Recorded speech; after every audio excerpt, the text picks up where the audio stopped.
আসসালামু আলাইকুম ওয়া রাহমাতুল্লাহি ওয়া বারাকাতুহু। সকল প্রকার প্রশংসা মহান আল্লাহ তাআলার জন্য, আলহামদুলিল্লাহ। লাখ কোটি দরুদ রাসূলের উপর সাল্লাল্লাহু আলাইহি ওয়াসাল্লাম। হযরত আনাস রাদিয়াল্লাহু তাআলা হইতে বর্ণিত, তিনি বলেন, আমাদের প্রিয় নবী হযরত মুহাম্মদ সাল্লাল্লাহু আলাইহি ওয়াসাল্লাম ইরশাদ করেন, মানুষ যখন মারা যায়, ইন্তেকাল করে, তার সাথে তিনটি জিনিস যায়। প্রথমত তার আত্মীয় স্বজন যায়, দ্বিতীয়ত মাল যায়, তৃতীয়ত তার আমল যায়। আল্লাহ রাসূল বলেন, মানুষকে যখন দাফন করা হয়ে যায় তো তিনটা জিনিসের মধ্যে থেকে দুইটা জিনিস ফেরত চলে আসে। প্রথমত আত্মীয় স্বজন ফেরত চলে আসে, দ্বিতীয়ত মাল ফেরত চলে আসে। আর তিন নাম্বার জিনিসটা যেটা আল্লাহ রাসূল বলেছেন আমল, বলে আমলটা সেই ব্যক্তির সাথে রয়ে যায়।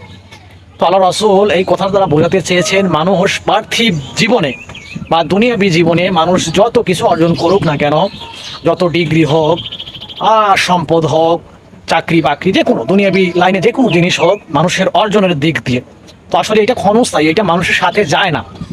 এই জন্য মানুষের সাথে বলে নিজের আমলটাই যায়। এই জন্য এই মুসলমান উম্মতের সবচেয়ে গুরুত্বপূর্ণ এবং করণীয় বিষয় হলো নিজেদের আমলকে ঠিক রাখা, বেশি থেকে বেশি বলে ঈমানের মেহনত করে আমলকে বেশি থেকে বেশি বাড়ানো। কারণ এইটাই আসলে মানুষের একমাত্র সহায়ক হবে, এইটাই মানে বড় সম্পদ হবে।